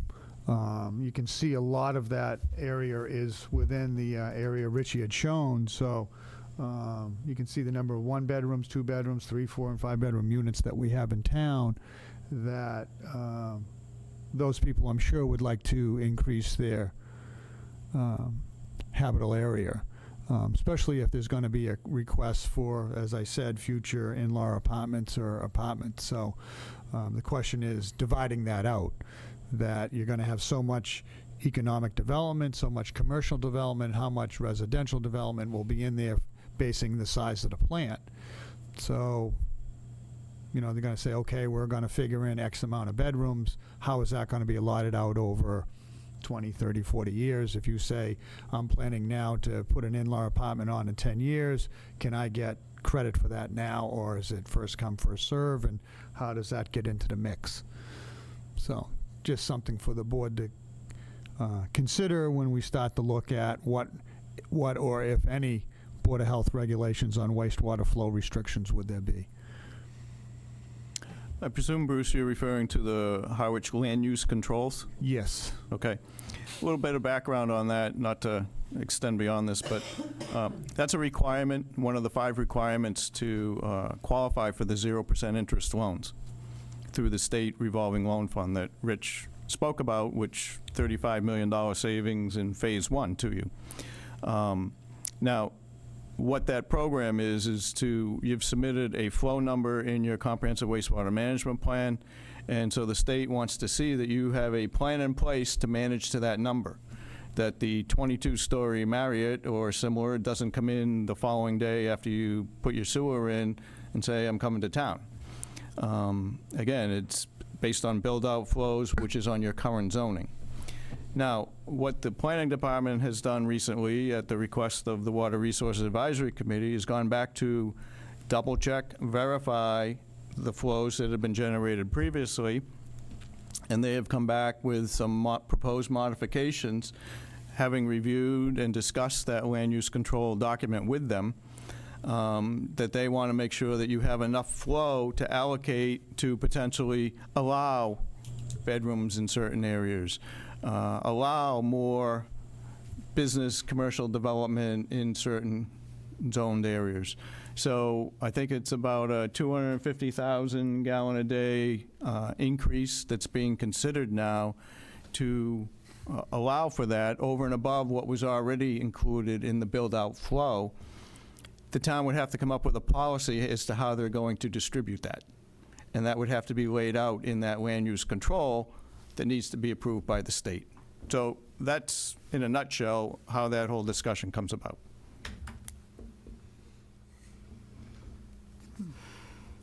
Just like that, you keep hearing about, a lot of development, and not the zoning expert by any means, but we do have current zoning, and whatever's allowed now would theoretically be what's allowed in the future. But in the economic development report that was issued by the study team from UMass, it wasn't so much adding of more rooms that generated additional revenues. They did a comparison to hotel motel tax from Yarmouth to Barnstable. And one of the key findings was not that it was necessarily more rooms, it was that hotels in Barnstable got more revenue per room because they were nicer facilities. And so redevelopment doesn't mean build more building and higher development or higher density. It could just be nicer.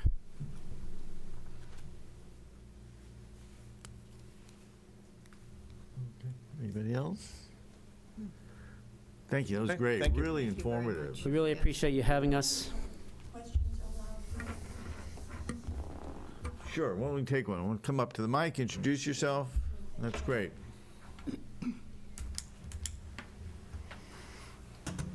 Hello, my name is Sheila Palace, and I'm a resident of Yarmouth. And I had a couple of questions, if you don't mind, because I'm also I'm a homeowner, and the question that I had was about the nitrogen and the source of the nitrogen, and what is the source of the nitrogen? Please. So Dave can also speak to this, but in a nutshell, and it's a great question because I mentioned earlier I posted a photo of Hinckley's Pond in Harwich with an algae bloom. And some of the comments on that were the runoff from lawn fertilizers. And that is certainly a source of nitrogen. But the largest source of our nitrogen issue is Title V septic systems. It's 85% of our nitrogen load that we're trying to resolve. 7% is the lawn runoff, and 8% is stormwater. And so we can still do work on stormwater. We could do better there. We could do better on regulations on lawn fertilizers and the such. But they're still not going to resolve our problem, even if we resolve them 100%. 85% of our problem is from Title V septic systems.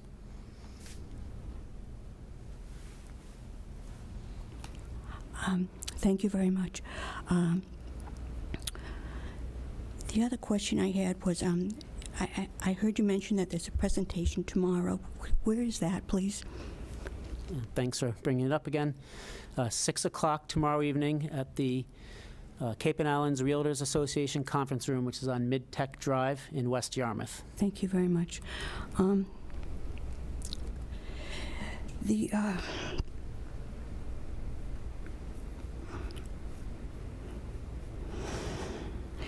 Could you tell me what the SRF program is, please? SRF program is a state revolving loan fund. It's a fund that the state's created to provide assistance to cities and towns on water quality infrastructure. And so our participation in that program would likely be a request for a subsidized loan. And so to the extent we have an identified project, we'd go through an application process, and our hope is to get a 30-year loan from the SRF, which is, I think, the maximum term now, at a 0% interest rate. And there is an opportunity to get, in Yarmouth's case, about, I think, is a 9.5% loan subsidy, roughly 10%.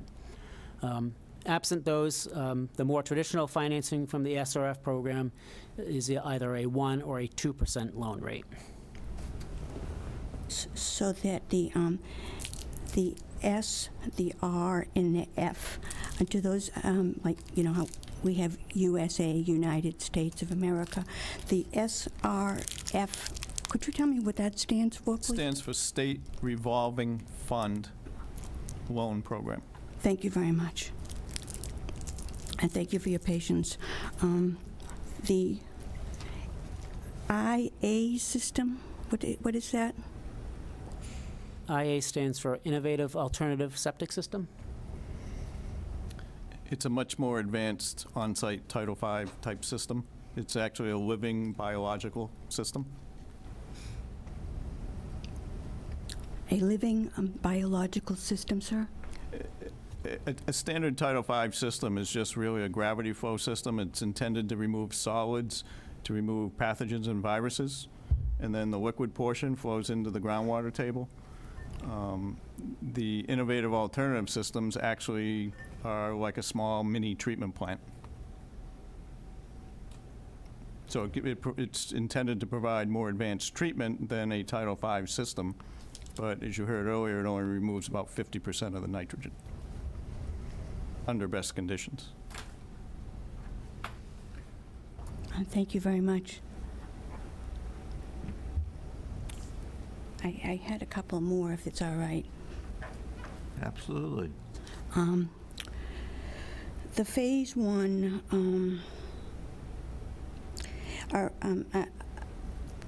I do not have access to the internet, and I know that is my problem. But as a resident, is that the only way to be that I would be notified that I would be that my address would be involved in this?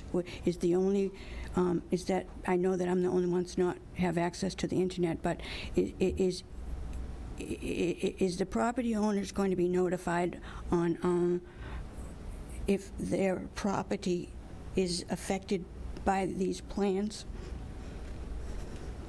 So this meeting tonight, for example, is televised on our Channel 18, as are a lot of our meetings, and as are the Water Resource Advisory Committee meetings.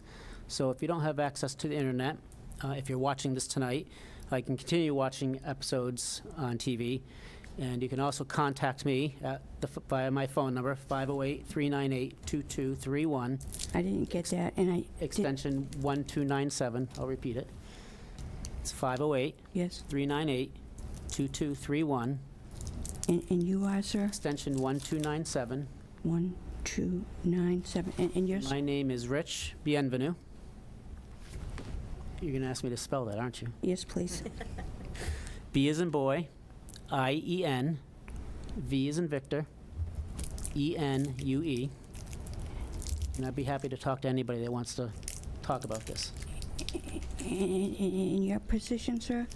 I'm the acting assistant town administrator. The acting, who's the regular one? I'm the regular one. The regular one has left and gone to another town to work, so I'm the one that is working with the wastewater advisory committee on the septic sewer plans. Okay. Is there a Mr. Colby here? No, Mr. Colby is the DPW director, and he's not here tonight, but he will be at our presentation tomorrow night and at most of our Water Resource Advisory Committee meetings as well. I'm sorry if I took up too much time. Thank you for your questions. Thank you. Okay. That was great. Thanks a lot. Thank you.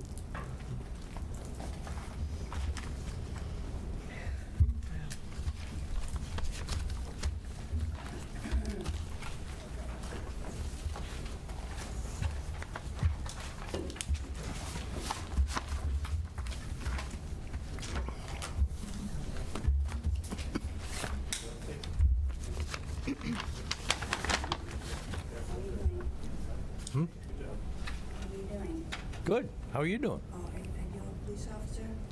No, ma'am. Oh, sorry, Cap, I thought you were. Sure.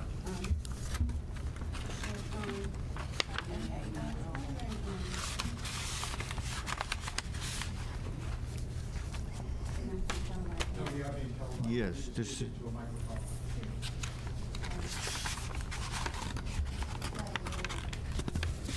no, we have not yet. We have a few more items on our agenda. Okay. Speaking of that, we're up to number 4. I'd asked Director Murphy to give us an update on the summer a little bit, the issues that the health department's had to deal with, just sort of a general update, 2019. Summer's going fine. We're addressing the usual items that we address in the summer, and I tried to have the summer inspectors give a little update for the board in their packet, and I can just go over in general what they are. We've listed them on the agenda. So, the food service continues the inspections through Phil, the food service inspector, and we're having the county inspector assist us once per week, which helps. And you can see within here the number of different types of permits that are issued, for a total of 142 food service permits, breaking down to the regular restaurants, to pizza places, soft serve, ice creams, and so forth that are out on a regular basis. The breakdown in the number of seats by restaurant and how many are year round. We have 92 year round restaurants and 50 seasonal. Then we also have catering, and then we also have 31 tobacco licenses, as we heard tonight. So that's the general. I mean, we have steady inspections in the restaurant category. We go to rental housing. The number of registered units that we have right now is 3,000 that we're monitoring and administering. The number of inspections, 1,800, 1,900s. Permit issued this year is 1,900. We're still out doing inspections. Christine is making calls daily to set up inspections and so forth, and very persistent. We have new people coming in that they hear the short-term rental, so they are coming in to register. As we heard from the wastewater committee, they are looking at a percent of money, a large percent of money coming in, and that we've mentioned to the selectmen before that we're hoping for at least a small percentage of that for a housing inspector to enforce these new rental inspections. Wait a minute. Yeah, we're hoping that we still have our sliver in there. So we do have a summer intern that we have working with us now that started July 8th through roughly October 8th, which was through a free cash grant from the selectmen last year as kind of a holdover till we could see what we could use and how the short-term rental money's coming. So We have a young lady that just graduated from UMass Amherst in the public health, with a public health degree, and has been working with Kevin in the housing program and has been very effective helping us get out and recognizing new rentals and doing inspections also, along with following up on complaints has been very helpful to us. So that's continuing, but I think we've seen the additional help has definitely made an impact, and just with the new rentals coming in and Christine trying to schedule them, you can just see that we can't get into all of them for inspection, so it's important to get somebody there, because you can get one rental that you just tied down with, and we probably have a couple dozen that just have difficulties with landlords keeping their property up, or tenants not abiding by what they need to do, and then trash complaints and housing complaints that just tie us right down, that you can't get out and do your regular inspection. So, but that's, I'm going to say this is all routine going forward. Motel and swimming pools, you also have a chart on that. Yarmouth being the most public swimming pools in the state, with the number of public pools of 80, broken down to all motel pools of indoor, and 33 indoor and 47 outdoor pools. So that's a constant inspection. And you can see that even this year, we've had several pools closed, I would just say, for a short period of time, which is not uncommon. And that's basically failure to maintain chemical standards when we go out either pH or chlorine, and where they might be closed for several hours where they balance it off. And that could be they just had a large influx of the day turned a little cloudy, so everybody jumped in the pool, and all of a sudden there's 50 kids in the pool, and that's changed the pool chemicals a little bit, and that's usually the time that we stop by. We did have one pool that was cloudy. You couldn't see the bottom, and they closed it themselves while they were working on it, so that was good cooperation in working with them. One, we noticed the emergency phone was not working when we did our inspection, so that pool had to be closed until the pool was fixed. What we did allow is to have them have one of their pool people that was certified in the pool CPR in first aid sit at the pool with a portable phone, so they could keep that pool open while they were waiting for somebody, so we were able to work with somebody on that. We've done that before. We Phil tests the emergency phone every time that we do an inspection to make sure it's working, it's not corroded, to make sure it's working. We are asking the pool people, motel people, to check their emergency phone on a regular basis, but you can imagine with the most pools in the state of 80, they're reluctant to call 911 because, there's other issues going on with 911 versus I'm just calling to see how my phone is. So we're trying to be pretty quick, but we'll say this is Bruce from the health department. I'm checking 911 pool call and being as quick as we can, and they'll acknowledge that, yes, this motel come up. But sometimes we don't know. They might have 4 ambulances and 5 police things going on at once, and we're just calling for a pool. And it can be sensitive, and I think the motel people just hate to stress the 911. So a couple of them are trying to work out the system where they might be calling at 4 or 5 in the morning when the new people come in, where it's a slower time, and then they can log in their own logbook that they've made a call. So it's just not the health department checking it, 3 or 4 times a year. So we're trying to work on that now. And we had a couple equipment pump failures that the motels were working on, whether one of the pumps just let go, so they couldn't do any circulation. So without circulation, they had to close for, it was about a week. One was about a week while they're waiting for the pot to come in, but they had 2 pools, so it didn't overly affect them on that. Just because I have it right on the same page, the rabies testing, it seems to be the season where bats are getting into the house now, and if a bat gets into a house, there's always a concern of potential rabies, and you can't tell. The bat bites are so small, you can't tell if it bit you if you were sleeping. So DNR, Natural Resources, have probably had several calls recently about going out, and they've gone out at night to trap and catch bats and call us in the morning that we need to bring them up to Boston, Jamaica Plains for rabies testing. And I think one week we had two. Last week we had two, one coming in on a Friday, and we need to get the bat up by noontime so they can test it so we can get the results back by 4 or 5 so we can call the anxious family members that not sure if their children have been bitten or they've been bitten. Do they need to go to their doctor or emergency room for rabies treatment or something? So it's a very emotional time that we need to do. And we drive it up. So, I mean, you know, being down one staff and DNR is down a staff person, so we usually try to alternate, but right now it's been helpful to have a summer intern that could run it up and back. Drive it back. But that summer intern was off on the Friday, so we did have Kyle drive it up, and the traffic's not easy on a Friday getting in or off. We did have one rat that we needed to be tested that was kind of either hit by a car on the side of the road, and probably a 10 or 12-year-old picked it up and thought he'd bring it home and see if they could bring it to the vet to do the right thing, and it bit him in the hand, and they had to go to the hospital and come back and called us the next day that they really realized they needed to go get it tested.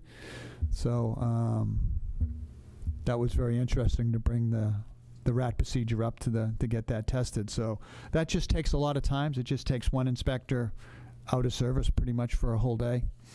So it's bat time. People need to make sure how bats are getting into the house, either through the chimneys or through the eaves or something. They need to take a look, be concerned on that. This is a high bat area. Not unusual what we're doing right now. It just seems to be high this year, right now, this month, but we probably bring several up to the state lab over the course of the year anyway. Just to let you know a few things that we were doing a little different that you'd understand. And then we're still doing the beach testing for swimming. We work with the county health department on sampling all the public beaches that are available for swimming areas. We have 35 public beaches that we test, 29 salt water. We're testing weekly through the county health department tests, and they give us the results. If they don't pass, then we have to close it. We have 6 freshwater that we also test, and they've all come back fine. We did have one closure, and that was after a heavy rain. And, you know, as we heard tonight, heavy rain can affect water quality, and things can wash off into the water at that time. This was a salt water, so you don't know if a school of fish went by or whatever happened. So only one was closed so far. So that will go right through Memorial Day to Labor Day. So that's anybody can check on our town website to find out what the quality of the beaches are. But as we can say right now, they're all fine and they're all open. So that's the overview of the summer right there. I think it's what I would call is kind of routine. It's what's going on, along with responding to the usual trash complaints and housing complaints, or a restaurant or a motel complaint from time to time. So I mean, it's just standard of what comes in. Summer camp? Summer camps, they're inspected. Phil was out today checking one of the camps that's having a private company come in, or a private group come in for a week.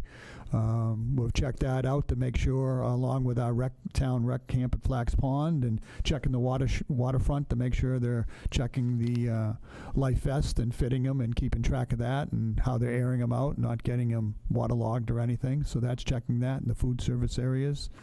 We've been out to the basketball camp where we see a lot of signs from time to time, sign your kid up for basketball. So we went up during that also, and we met with the soccer camp people also. Either the bike trail, the first big season we have, cycling in Yarmouth? Seems great. I mean, the parking lot for the bike trail in Yarmouth has been very full. When you look in there, it's been terrific. I think people are extending their distance and not having to go to Dennis to get on the bike trail. I think a lot of people from either Yarmouth and Barnstable are now starting in Yarmouth and making the trip east. So has not been dedicated yet. They have not had the governor or whoever's going to come down and make the big ribbon cutting. That's still on the books. But it's a nice ride. I've done portions of it, so if anybody can get down and look at it, it's a great trail to take a ride on. And the bridge. Bicycles on cars coming to the Cape. Pardon? Yes. Bicycles Yeah. on the back. Yeah, and hopefully we can get them to come through Yarmouth. The bridge, bike bridge over Bass River, it's very beautiful. It's a nice stop. They have a little, on the Dennis side, there's a little pull-off so you can take a look at the river. They did open it, as they mentioned earlier, the old railroad bridge was removed and the bike bridge was wider now, so you get more flushing up there, and that's what they're going to be looking at. Is that going to change some of the wastewater flushing? It was also built as 2 phases, that if you need more wastewater flushing, the bike bridge could be opened up. It's basically could have opened up another section to get more flushing, which would tie into when they redo the Mid-Cape Highway. They're going to make that bigger too, so we're going to get a lot more flushing if needed in the upper Bass River area. So, and it goes right by Charlie. I'm sure you're waving at a few people going by. It's been a treat so far. There you go. So, One of the most interesting things was I was out there, I go for grab that microphone in front of you there.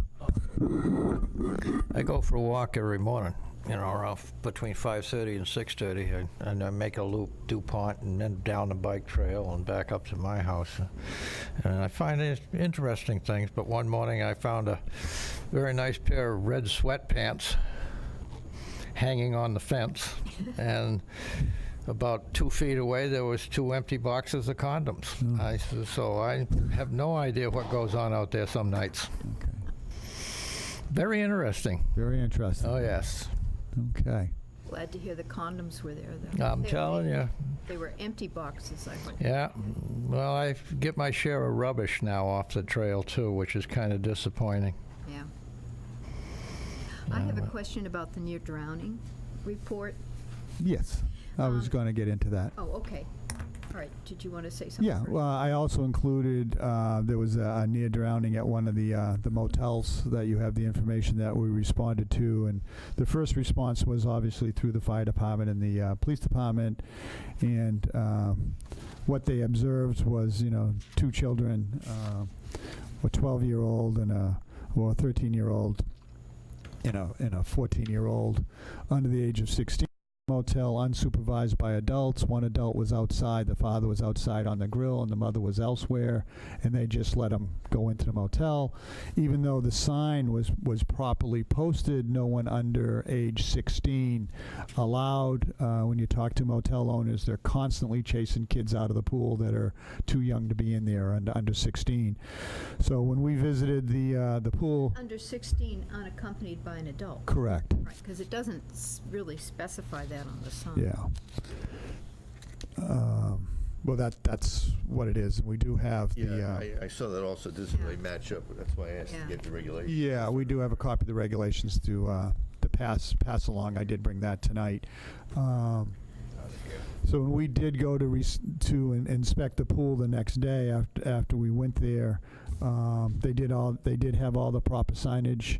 They had the correct self-closing, self-latching gate, the doors, the fencing was correct, the pool wall quality was correct, the clarity was correct. It was just oversight by the parents not watching their children and just allowing it in, even though it was posted. It was good that the employee that had training jumped in and took action, which was great. They did have the motel did have their correct CPR and first aid personnel available on staff as required, so they did meet all the state and town regulations. The state also came down a day later and went through it also, and basically everything was fine with that also. So what we did find from another motel, and it's on the last page that I gave you, is when they check in, we had two, kind of came back to us that we did have two motels that when people come in now to a motel, a couple of motels in Yarmouth, as part of their check-in, when you give your license number, what your car is, so they can keep track of it, no smoking in the rooms and so forth. We had a couple motels that had mentioned that no lifeguard on duty and no swimming alone and no children less than 16-year-old right on their check-in, and the people would sign it. So we said, whoa, that's a great idea. You know, that's another way of communicating to families when they come in. Oh, by the way, you need to be careful using the motels. So what we did is we kind of took that wording and made a kind of advisory and brought it to all the motels. Phil and I split up the motels for a week and visited all the motels and just made this as a suggestion. And some of them did it right away. And I think they're all in the process of working that into what they wanted to do. They're very appreciative, and it's just another a way of getting that communication open to the parents. This particular case, there was a language barrier, so you know, who knows what they were hearing or what they were reading or not reading, and especially the children. So I mean, it was just one more level of concern for the motel. But from talking to many of the motel owners, even if they have video, can see the motel from their front desk or have video of the pool, they're constantly saying there's children in the pool and they have to go in and get them out and call their parents. But in this particular case, they had were in compliance with all our regulations. So it gave us a good time to visit every single motel because it was fresh in their mind, because it was in the paper of how important things are, and meeting our compliance with criteria. Who was the person that actually administered the CPR? Oh. Because it says Debbie Robbins was on the premise at the time of the incident. Right. She was the one that did it, but the police and the log, which I'm not sure what that is, Yeah. probably from the paper, said It was another person. It was another person working there. But he wasn't on the list. He of was not people. one of the ones that were. They have some of them have more people than they give us. They have to give us at least 2 or 3, and this one they had given us 6. Okay. But from when they give us their license to over the course of the summer, they also hire other people. Right, and people can leave. And So- people can leave. So which one gave the CPR? Dimitri something. or- Yeah. Well, I know, but the health department report says it was Debbie Robbins that did it. That She was on started. time of the incident. We just made a note she was on time of the incidents, but No, it she was says- not the one. Debbie Robbins had started CPR until rescue arrived. No. So that was incorrect. It wasn't she. I'd have to check. I don't want to know if she assisted the person or not. Right. But you have now the list of the 6 additional employees from them as the Well, training? this is the original list they gave us. No, but on July 18th, he has a class scheduled for 6 additional employees. and he'll- We did get that. You did, Yeah. okay. So was that guy that did the CPR according to the That newspaper on it? I don't know. Okay, I think he already had the criteria, okay. so he didn't need to go because he already had CPR. Because I believe he was working He was maybe at new another or something, location. and they hadn't added. Yes. Okay, So these were new people. okay. Just on the registration form, you mentioned this, is that, of the example here, it looks like 2 people under the age of 16 could be swimming in the pool, the way it's written. In other words, if you're under 16, you can't be in the hot tub Or the sauna. or the sauna. Doesn't It say anything anything about the the pool pool. And it says you can't swim alone, so 2 8-year-olds could swim in the pool together. I'm just saying, I mean, our signage, I think it's fine when we go around and look at the pools. It's just you may want to mention it to the hotels that this doesn't look great. It's not as clear as it could be. Yeah. Yeah, some were clearer than others. Okay. Some had it a little differently. We made a suggestion of how it should be, and Yeah, if you find a good one, hand it out. I think it was all well received. Yeah, good. And I would just say all the motels that we work with and have a good relationship with, partnership with, really take a interest in their pools, water quality wise, to make sure it's that, that's a big part of their business, and they do a good job on that, and they look at their safety aspect as important. Have any of them considered having the signage translated into the common languages that people, I know French is one, because people come down from Quebec all the time. I see their license plates. That would certainly emphasize I don't know. that, too. That'd be a good suggestion, I would think. I know there's probably many languages people Many are langu- speaking, many but- languages but that we know visit. French and probably Spanish are some of the more common ones.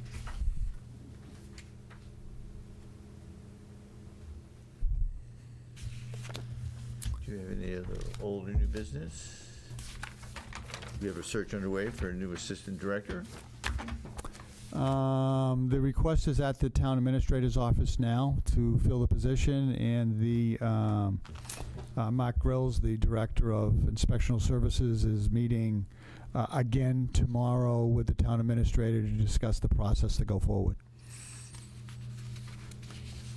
Sure you're anxious to do that. Very anxious. Very anxious. Okay, approval of the minutes. Everyone had them in their packet. I had a couple very small corrections, they're really minor things. On the April 22nd one, I wasn't present at the June 24th meeting. Did anyone send in any corrections to Christine? Anyone? Or Nope. at this point, anyone have anything want to change there? Nope. Okay, so why don't we vote on, for some approvals? Why don't we start with April 22nd? Anyone want to make a motion for that? I move we approve the minutes, April 22nd, 2019. Did you say you had some changes? There were really minor things that I sent in last night, so I can go over them, but No, it's I not wouldn't get important. caught up with it. No, it's cool. It's not worth it. Second My for the motion stands. It was Yeah. grammar, lost a couple of Yeah, grammar. yeah, just a little some clarity, that was all. Second for the motion, someone, let's go. I second the Second motion. Okay, we're good. Since there's no discussion, all in favor of passing the minutes, say aye. Aye. Okay, done. Okay, let's go to June 24th minutes. Any comments on there? No? Anyone want to make a motion? I move to approve the June 24th, 2019 Board of Health minutes. Is there a second? Second. Okay, discussion, see that there's none, so all in favor, passing minutes, say aye. Aye. Aye. Right, that's an aye, okay, that's 4 votes, I'm recusing myself, I wasn't present. Okay, That's the first time I've been called unsubstantiated. okay, that's what it is. It's the first meeting I think I've missed, so now I know, that's what you're supposed to say. Well, Thank you. all right. Very good. Well, got that from Christine. Okay, What? I'll have to watch that YouTube, I'll be ready for it. Okay, what do you want to do next, everyone? I'd I like move we, to, you first, Mary, you go, Well, girl. before we get there, we need to know when we're adjourning. When are we coming back? When we're coming back. oh, we're going to have to come back. There's more of this. Yes, Okay. there's I'm like a journal. nothing pressing to come back for, but we do need, the board does need to discuss on the wastewater, the policy of the hookup. You do have the one the board drafted in the past, that if you had spent $6,000 on your septic repair, that you could, Which one? Right. yeah, no, Oh, The that one was us? This board. yeah. Oh, yeah, Before our okay. time. I was gonna. That we would go to 4 years. So I mean, that we, whether we want to stick with that same one as a discussion point for now, and then also that the board, and it looks like it's going towards redevelopment, that the Howard one says no redevelopment, and I don't think that's what we're looking for, nor is the planning board looking for. They're looking for planned development, so I think that would be a statement. Whether it's the number of bedrooms or motel rooms, whatever, I don't think the board has to say what the flow rate is, but the planning board and wastewater committee should consider or go with planned development versus no flow. Okay. Okay. You want to look at September 9th? The 2nd is a holiday, I think, Yeah, so, we're scheduled for the 16th. Why don't we just go to the 16th, because we know we have the room. Okay, Works for me. people okay with that? Yes. Okay. So, 16th, fine. So, okay, now we can go to the A word? I'll let Mary do it. I move that we adjourn this meeting. Second. Okay, all in favor, say aye. Aye. Thank you, everyone. Meeting's adjourned.